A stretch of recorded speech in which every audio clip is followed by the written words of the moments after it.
Good morning students. Standard 7 subject Hindi. Last video में हम लोगों ने चैप्टर नंबर 7 पहेलियां थी वो कंप्लीट किया। आज हम करने जा रहे हैं चैप्टर नंबर 8 जिसका नाम है दोहा अष्टक। अब हम देखते ये इसके रचयिता है कबीर, तुलसीदास और रहीम। वैसे तो दोहे हैं वो बहुत से ऐसे संत ने और महापुरुषों ने लिखे हैं, लेकिन यहाँ पे कबीर जी, तुलसीदास और रहीम जी के दोहे आप लोगों को दिए गए हैं। दोहे हिंदी भाषा साहित्य की अनमोल निधि है। दोहे व्यवहारिक दृष्टांतों के माध्यम से सरल सहज रूप में जीवन, लोक व्यवहार, गुण, स्वभाव, नीति, रीति आदि से परिचित कराते हैं। प्रस्तुत इकाई में कबीर, तुलसीदास और रहीम के चुने गए ऐसे ही दोहे संकलित है। दोहे के अंदर क्या होता है कि हमारे व्यवहार में हम जो देखते हैं, ऐसे देखे हुए दृष्टांतों को माध्यम से हमें जीवन के स्वभाव के बारे में, उसके गुण के बारे में हमें परिचित कराते हैं। तो हम यहाँ पे देखने जाएंगे 3 ऐसे महापुरुषों के यहाँ पे दिए गए दोहे, कबीर जी, तुलसीदास और रहीम जी। कबीर ये 15वीं शताब्दी के कवि है। ये बड़े संत थे। इन्होंने हिंदू और मुस्लिमों को उनकी गलतियों के लिए फटकारा है और दोनों को हिल मिलकर रहने का उपदेश दिया है। तुलसीदास ये 16वीं शताब्दी के प्रसिद्ध राम भक्त कवि है। इन्होंने रामचरित मानस नामक प्रसिद्ध ग्रंथ लिखा है। रहीम जी, इनका पूरा नाम है अब्दुल रहीम खान खाना। ये बड़े उदार और अनुभवी थे। हिंदी में इन्होंने बहुत ही सुंदर दोहे लिखे हैं। तो अब हम देखेंगे ये तीनों महापुरुषों के दिए गए दोहे। बड़ा हुआ तो क्या हुआ, जैसे पेड़ खजूर, पंथी को छाया नहीं, फल लागे अति दूर कबीरा, फल लागे अति दूर। यहाँ पे कबीर जी का पहला दोहा है। कबीर जी कहते हैं कि बड़ा हुआ तो क्या हुआ, यानी कि बड़े होने का कोई भी, यहाँ पे बड़े होने से ही कोई महत्वपूर्ण हो जाता है, ऐसा यहाँ पे कबीर जी क्या बोलते हैं कि कोई बड़े हो जाते, वो महत्वपूर्ण नहीं होता है।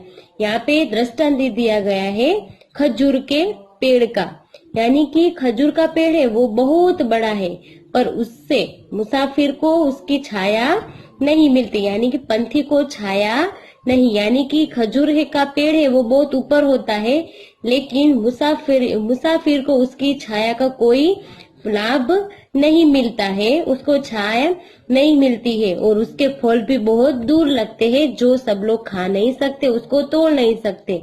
यानी कि बड़े होने से कोई महत्वपूर्ण नहीं हो जाता, लेकिन उसके कर्म से ही वो महत्वपूर्ण बनता है। यहाँ पे खजूर के पेड़ का दृष्टांत देकर हमें ये समझाया गया है कि कोई भी व्यक्ति बड़ी होने से वो महत्वपूर्ण हो जाती है ऐसा जरूरी नहीं है, उसके काम है वो महत्वपूर्ण बताए जाते हैं।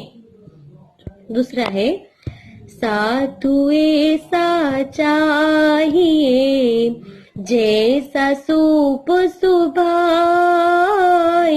सार सार को गही रहे, थोथा ने उठाय कबीरा, थोथा दे उड़ाय।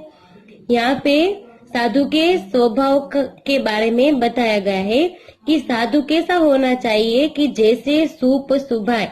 सूप यानी कि जो अनाज साफ करने का सूप होता है ना, हम जिसको गुजराती में सुपड़ा बोलते हैं, जिसके अंदर हम कचरा लेने के लिए उसका उपयोग करते हैं। तो उसकी मदद से आप लोगों ने घर पे देखा होगा कि मम्मी उसके अंदर अनाज को छांटती होगी, यानी कि अच्छा जो अनाज होता है वो रह जाता है और जो बुरा बुरा होता है, यानी कि जो सड़ा हुआ होता है वो नीचे गिर जाता है। यानी कि साधु का एक स्वभाव भी कैसा होना चाहिए, सूप जैसा होना चाहिए कि सार सार को गही रहे, यानी कि अच्छी अच्छी बातों को अपने अंदर रखे, अच्छे अच्छे तत्वों को अंदर रखे और जो व्यर्थ की बातें हैं वो छोड़ दे। यानी कि साधु पुरुष सूप जैसे स्वभाव का होना चाहिए। जैसे सूप अनाज को अंदर रखता है और कचरा बाहर फेंक देता है, उसी प्रकार से साधु पुरुष से वो क्या कर, उसका स्वभाव कैसा होना चाहिए कि जो अच्छी बातें हैं, जो तत्व की बातें हैं, ज्ञान की बातें हैं, उसको ग्रहण करनी चाहिए और जो व्यर्थ की बातें हैं उसको छोड़ देना चाहिए। तीसरा है, माखी गुड़ में घड़ी रहे, पंख लयो लिपटाए, हाथ मले और सिर दुने, लालच बुरी बलाय कबीरा, लालच बुरी बलाय। यहाँ पे मक्खी का दृष्टांत दिया गया है, मक्खी और गुड़ का दृष्टांत दिया गया है। यहाँ पे कबीर जी कहते हैं कि माखी गुड़ में गड़ी रहे, यानी कि मक्खी होती है वो गुड़ खाने के लिए गुड़ पर बैठती है और क्या होता है, पंख लिपटा है।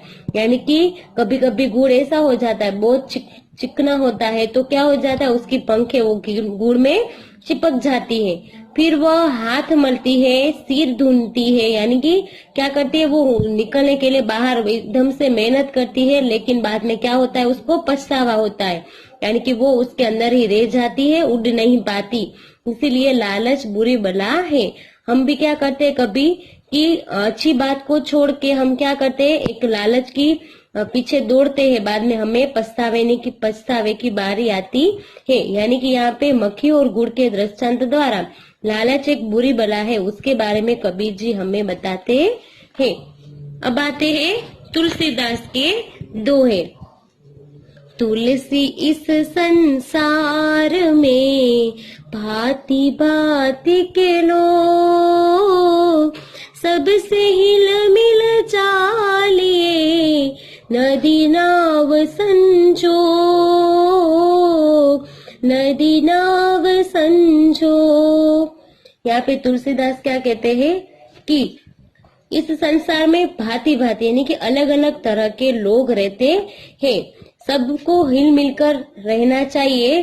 जिस प्रकार नदी और नाव के सहयोग की तरह हमें भी हिल मिलकर रहना चाहिए। कि नदी का पानी आपको पता है कि जब तक जैसे शांत होता है नदी का पानी, वैसे ही नाव भी किस प्रकार चलती है, एकदम शांति से बिना हिले डुले बिना रहती है, चलते उस पे चलती है ना। यानी कि संजोग के साथ वो नदी और नाव, नदी है वो नाव को सपोर्ट करती है और नाव की नदी की मदद से वो एक जगह से दूसरी जगह के पे जा सकते हैं। इसी प्रकार हमें भी क्या करना चाहिए, हमें भी अलग अलग, हमारे भारत देश में तो आपको पता है कितने अलग अलग तरह के भांति भांति के अलग अलग धर्म के लोग रहते हैं, लेकिन हमें हमेशा मिलजुल कर रहने चाहिए बिना झगड़े किए। तुलसी हाय गरीब की, कबहू न खाली जाए, मुँह ढोर के जाम से लोह भस्म हो जाए, लोह भस्म हो जाए। यहाँ पे तुलसीदास क्या कहते हैं कि गरीब की हाय यानी कि बद्दुआ कभी भी निष्फल नहीं जाती, यानी कि गरीब के मुंह से निकली हुई हाय बद्दुआ कभी निष्फल नहीं जाती। हम गरीब लोगों की मजाक मस्ती करते हैं तो वो हमें बद्दुआ देते, वो कभी निष्फल नहीं जाती। वो हमारे जीवन में हमें कहीं ना कहीं वो हमें निष्फल बना देती है। वो कभी न खाली जाए, कभी खाली नहीं जाती है। मुँह ढोर के चाम से लोह भस्म हो जाए, यानी कि मरे हुए जानवर के चमड़े से बनी हुई धोकनी, यानी कि जिसके वो चमड़े के अंदर लोहे को रख कर वो लोहे को जलाकर राख बना देता है, लोहा जलाकर उसको चमड़े को राख बना देता है, तो ये तो जीवित है। यानी कि गरीब लोग जीवित होकर जीवित व्यक्ति की हाय कैसे निष्फल जा सकती है।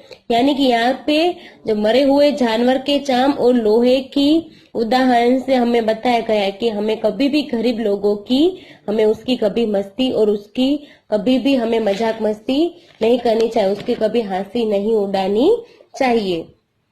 अब यहाँ पे है रहीम जी के दोहे। ये रहे रहीम जी। रही मन धागा प्रेम का, मत तोड़ो चटकाए, टूटे से फिर ना जुड़े, चूड़े गांठ पड़ जाए, रही माँ जूड़े गांठ पड़ जाए। यहाँ पे रहीम जी प्रेम का महत्व बताते हैं। अब यहाँ पे रहीम जी कहते हैं कि रहीमन धागा प्रेम का मत तोड़ो चटका, यानी कि प्रेम से बने हुए धागे को आप जल्दबाजी में आकर खींचकर मत तोड़ो। अगर टूट गया तो फिर वो जुड़ तो जाएगा, लेकिन जुड़ेगा बाद में, उसमें गांठ पड़ जाएगी। आप भी देखो कि कभी भी हमारे पास कोई कपड़ा होता है, वो एक बार फट जाता है, बाद में हम उसके अंदर दर्जी के पास उसको स्टिच कराने, यानी कि बीच में से टूट जाएगा तो हम उसमें रफ कराने के लिए उसके पास जाएंगे, लेकिन वो पहले जैसा कपड़ा नहीं बनेगा। उसी प्रकार से एक बार धागा टूट जाता है, बाद हम उसको जोड़ते हैं, लेकिन उसके बीच में क्या हो जाती है, जैसे गांठ पड़ जाती है। उसी प्रकार हम कभी भी इसे जल्दबाजी में कभी झगड़े करते, बाद में जुड़ तो जाते, लेकिन पहले जैसे प्रेम जैसी मिठास नहीं रहती। यानी कि रहीम जी हमें प्रेम का महत्व बताते हैं। तरुवर फल नहीं खात है, सरवर पिय न पानी, कही रहीम पर काज हित, संपत्ति सूचंती सुजानी, संपत्ति संचही सुजानी।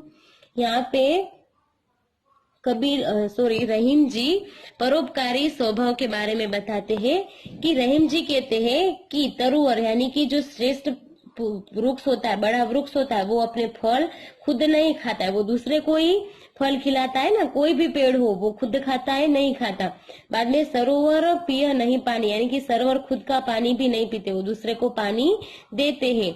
इसी तरह जो सज्जन लोग होते यानी कि अच्छे लोग होते हैं, वो दूसरे की भलाई के लिए संपत्ति का संग्रह करते हैं, यानी कि गरीब लोगों के भले के लिए वो अपने पैसे को लगा देते हैं। आप लोग देखते हो कि कोई काम करने के लिए अच्छे अच्छे लोग ऐसे स्पॉन्सर बनते हैं, काम करने के लिए गरीबों को दान देते हैं, यानी कि वो ऐसे पैसे का संग्रह दूसरे के लिए करते हैं। परोपकारी स्वभाव के सब लोग अपना तो खुद करते ही है, लेकिन दूसरे के बारे में सोचना है भी अच्छी बात है।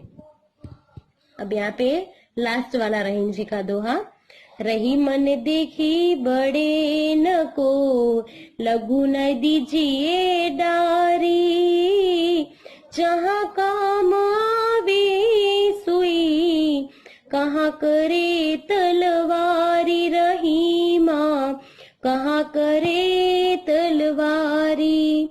यहाँ पे रहीम जी अपने अपने जगह पे कौन कौन सी जगह पे उपयोगी होते हैं उसके बारे में बताते हैं। यहाँ पे सुई और तलवार के दृष्टांत के माध्यम से रहीम जी कहते हैं कि रहीमन देखे बड़े को, यानी कि बड़े बड़े लोगों को देखकर हमें छोटे लोगों की उपेक्षा नहीं करनी चाहिए, उसको हमें छोटे लोगों को त्यागना नहीं चाहिए। जहाँ पे सुई काम आती है वहाँ तलवार काम नहीं आती। हमारा कपड़ा टूट जाता है तब हम उसमें सिलाई करने के लिए सुई का उपयोग करते हैं। आप लोगों ने कभी सोचा है कि आपका कपड़ा टूट जाता है तो हम तलवार से वो ठीक कर सकते हैं? तलवार से हम उसके धागे के उसमें धागा डाल के वो कपड़े को सिल सकते हैं? नहीं सिल सकते। वहाँ पे सुई काम आती है। और हम युद्ध क्षेत्र में जाते हैं तब हमें लड़ने के लिए तलवार की आवश्यकता होती है। वहाँ पे सुई, आप लोग सुई लेके युद्ध में खेलने जाओगे या युद्ध खेलने जाओगे तब आप हारोगे या जीतोगे। यानी कि अपनी अपनी जगह पे सब लोग सही है, कोई ऊपर नहीं है कोई नीचे नहीं है, अपनी अपनी जगह पे सब लोग सही है और श्रेष्ठ ही है। अब हमने कबीर जी के, तुलसीदास जी के और रहीम जी के दोहे देख लिए और उसके अंदर अलग अलग दृष्टांत के द्वारा आप लोगों को अच्छे अच्छे गुण के बारे में भी समझाया गया है। तो अब आप लोगों को ये दोहे घर पे आप लोगों को गाने हैं, मैंने आपको सुनाए, आप लोग एक बार गाना, बहुत ही मजा आएगा। दोहे गाने में बहुत ही मजा आता है, तो आप लोग घर पे भी एक बार गाओगे और जो भी समझ में ना आए आप लोग मुझे दोहे में पूछ सकते हो। दृष्टांत इसमें अंदर दिए गए, आप लोग दृष्टांत को समझ जाओगे तो आपको दोहे के दिए गए प्रश्न के उत्तर आप लोगों को जल्दी से आ जाएगी। तो अब आप लोगों को इसका स्वाध्याय है वो वर्कबुक के अंदर कंप्लीट करने हैं।